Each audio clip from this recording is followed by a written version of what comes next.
میں اور آپ بھی اگر یہاں بیٹھے ہیں تو اس کے پیچھے ظاہر ہے ہماری مائیں ہیں. اس کتاب میں کانسیپٹ دیا ہے کہ یہودیوں کے لیے کوئی دنیا میں ریاست ہونی چاہیے. پارٹیشن کر دیا. جب خلیفہ نے ڈانٹ کے بھگا دیا تب ہم زیر تسلط نہیں تھے. ان ماؤں کو دیکھا ہے جو آج گھر کی چابیاں لے کر بیٹھی ہوئی ہیں. ایک بزرگ سے ملا ہوں جس کی عمر اس وقت 92 ایئرز ہے. اس کے پاس اپنے گھر کی زمین کا ایک پتھر کا ٹکڑا ہے. کیا یہ کردار اس وقت بہترین کردار ہے اور گزشتہ کچھ عرصے کی حکومتوں میں یہ کردار کیسا رہا ہے؟ کیا اس لیے کیا کہ حماس نے کوئی حملہ کیا تھا؟ وہ خواتین جو اپنا عبایا اتارتی نہیں. پھر دیکھیں کتنی یہ جب آپ اس کے ساتھ کھڑے ہوتے ہیں یہ حق اور باطل کی لکیر ہے. یہ عزت اور ذلت کے درمیان ایک پیمانہ ہے. خوبصورت.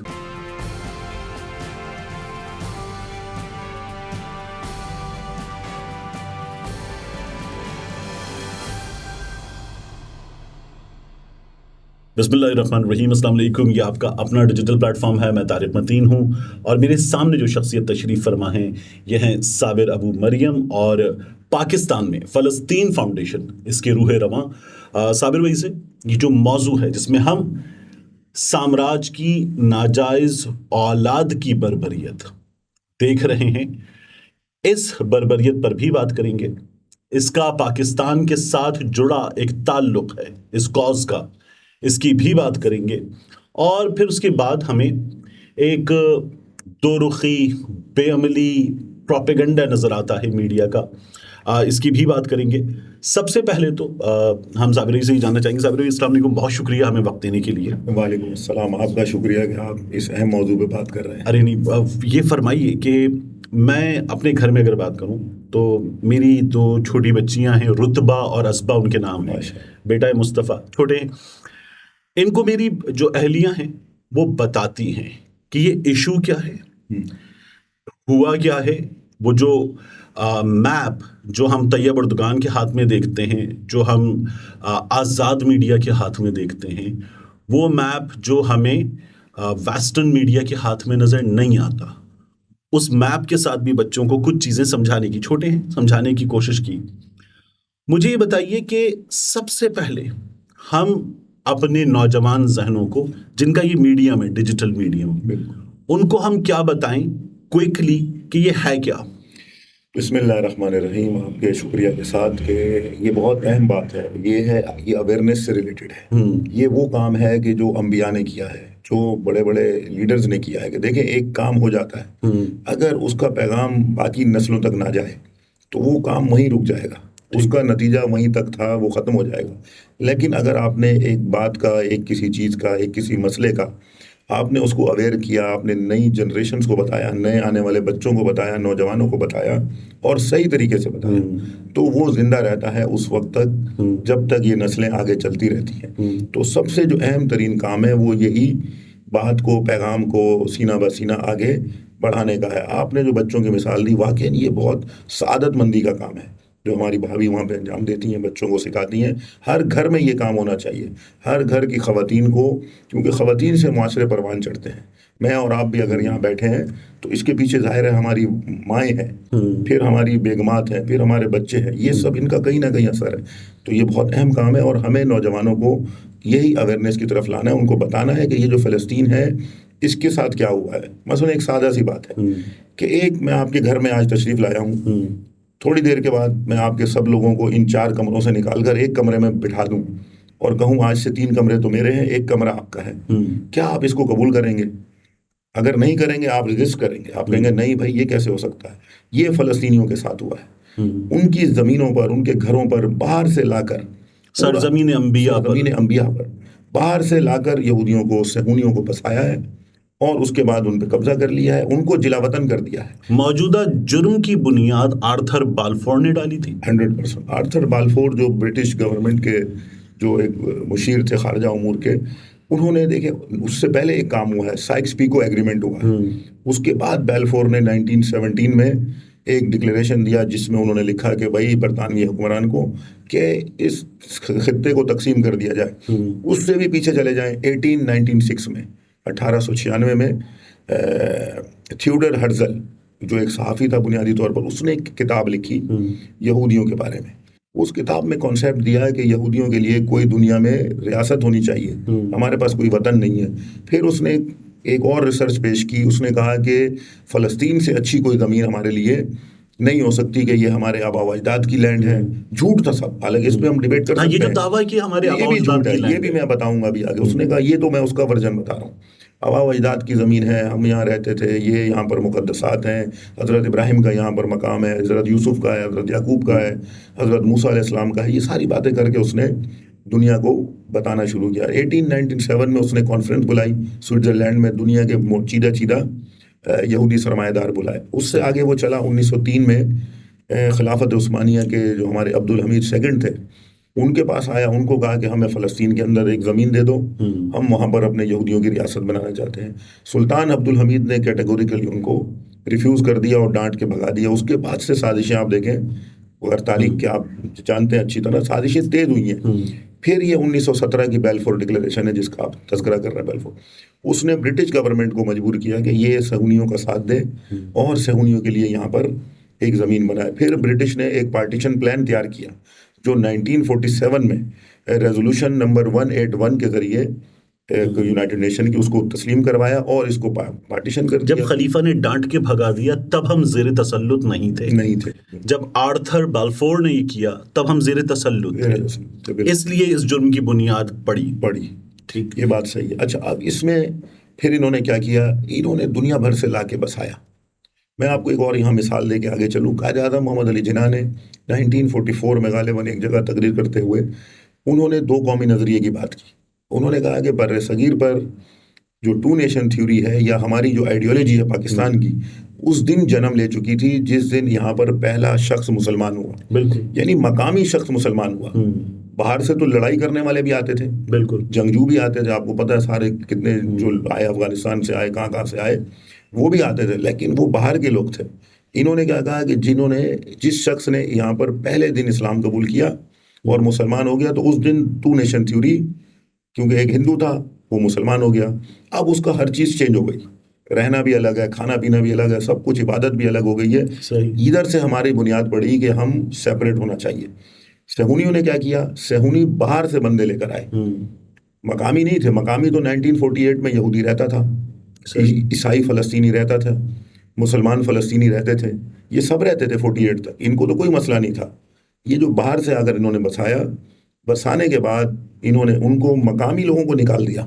15 مئی 1948 کو 8 لاکھ سے زیادہ فلسطینی اپنے گھروں سے نکال دیے گئے, اور جب دیکھیں ان کو جلا وطن کیا گیا, جبری طور پر نکالا گیا. وہ اپنے گھروں کو تالے لگا کر جب جا رہے تھے چابیاں لے کر ہاتھ میں, تو اپنے گھر کے اندر جانوروں کو انہوں نے 1 ہفتے کا چارہ ڈال دیا, اس امید کے ساتھ کہ مسلم دنیا یا عرب دنیا ان کو کیا کرے گی, ود ان 1 ویک ان کو لے آئے گی.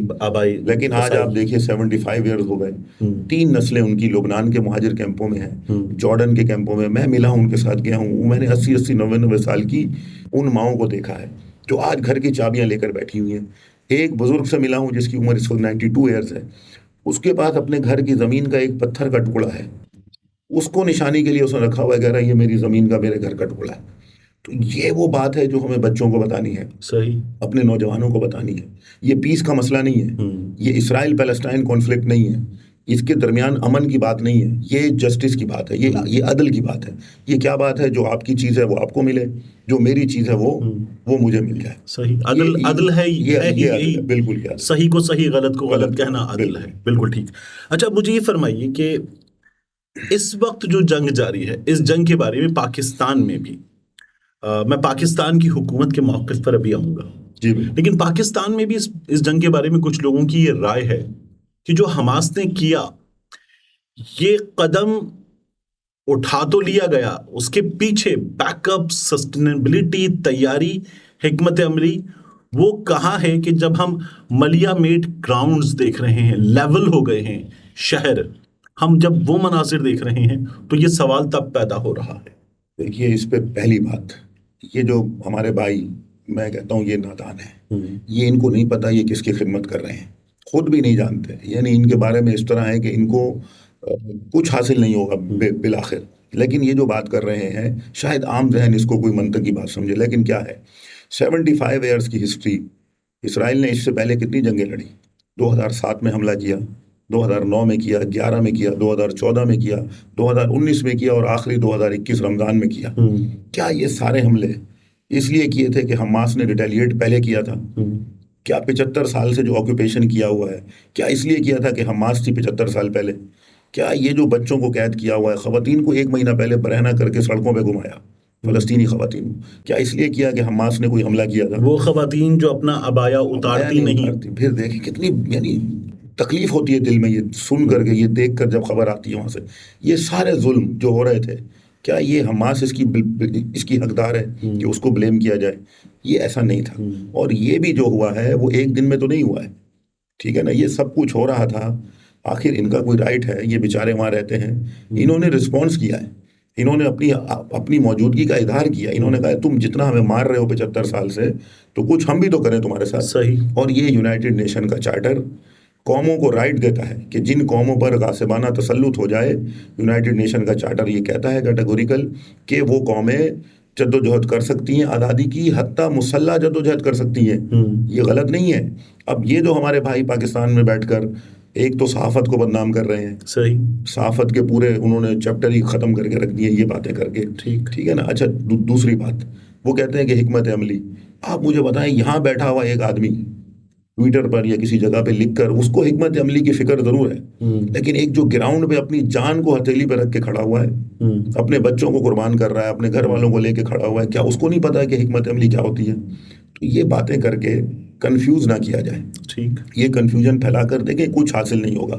یہ فلسطین کا مسئلہ ہے, یہ جب آپ اس کے ساتھ کھڑے ہوتے ہیں, یہ حق اور باطل کی لکیر ہے, یہ عزت اور ذلت کے درمیان ایک پیمانہ ہے. خوبصورت. جو اس کے ساتھ کھڑا ہوگا اللہ تبارک و تعالیٰ اس کو عزت سے نوازے گا, دنیا میں بھی عزت دے گا, آخرت کی تو پھر وہ ایک الگ بات ہے, وہ دے گا ہی دے گا. اسی طرح جو اس کے خلاف کام کرے گا اس کو دنیا میں بھی خداوند دلیل کرتا ہے. اور دیکھتے ہیں آپ دیکھیں گے, میں دیکھوں گا, مظلوم کا تو جنازہ گواہی دیتا ہے. پیغمبر نے کیا کام کیا ہے, ہمارے نبی کریم صلی اللہ علیہ وآلہ وسلم نے کیا کیا ہے؟ دنیا میں آ کر ایک ہی کام کیا ہے, مظلوموں کو نجات دی ہے, ظالموں کے خلاف قیام کیا ہے. آج اگر ہمارے درمیان ہو, یہ ربیع الاول کا مہینہ ہے, ہم نے جشن عید میلاد النبی منایا ہے, سب کچھ کیا ہے, اگر آج ہمارے درمیان ہو وہ کیا کریں گے؟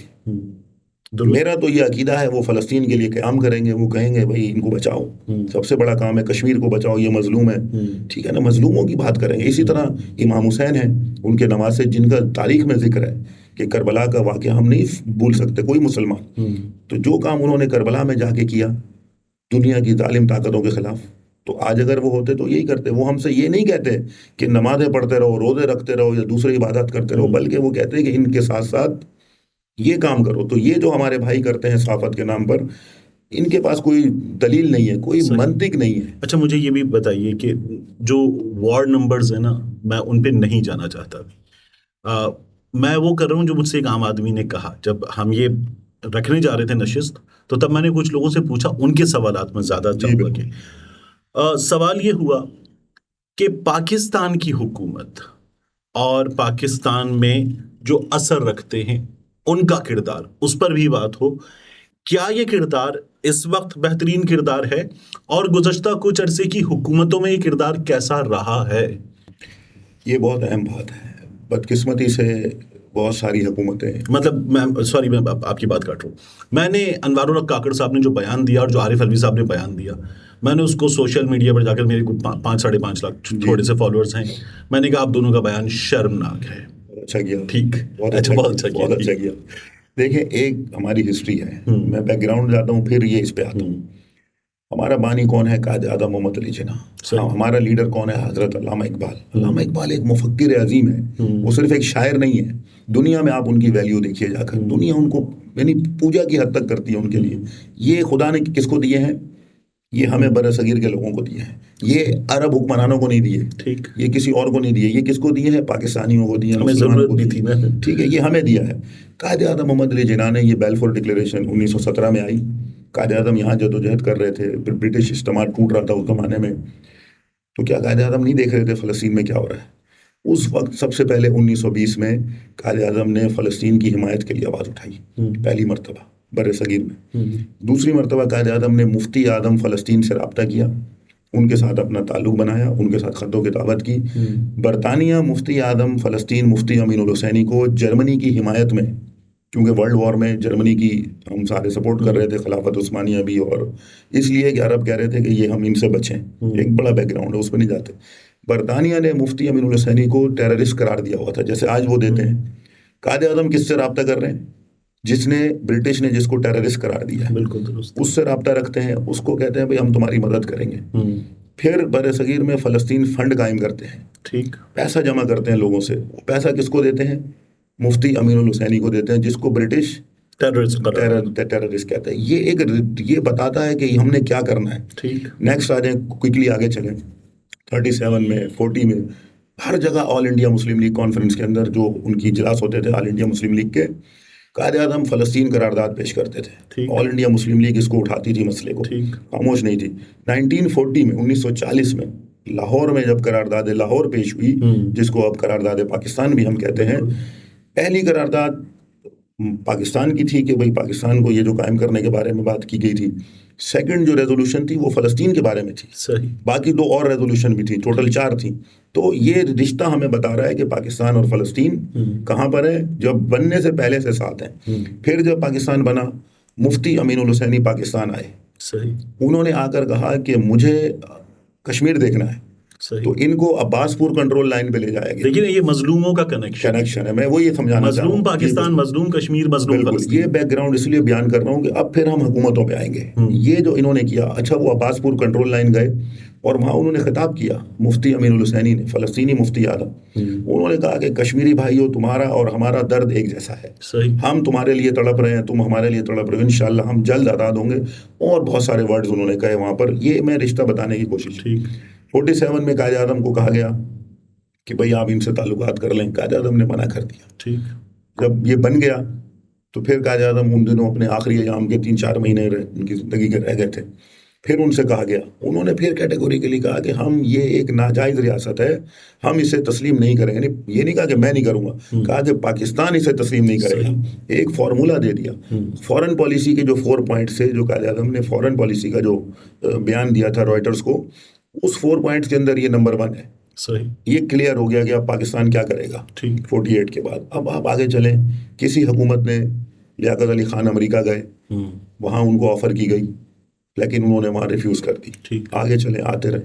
بعد میں آنے والے حکمرانوں نے، جو ہماری زندگی میں ہم نے جو زیادہ جس کو دیکھا، کیونکہ میڈیا کا دور تیز ہوتا گیا آپ کے سامنے وقت کے ساتھ ساتھ، تو پرویز مشرف کے زمانے میں ایفرٹس ہوئیں. خورشید قصوری اور یہ سارے کردار بہت واضح ہیں. ترکی اس کا میڈیٹر تھا. پرویز مشرف کی بہت خواہش تھی، لیکن پاکستانی عوام نے استنبول ایئرپورٹ کی روشنیاں بجھا کر خورشید محمود قصوری صاحب گئے تھے.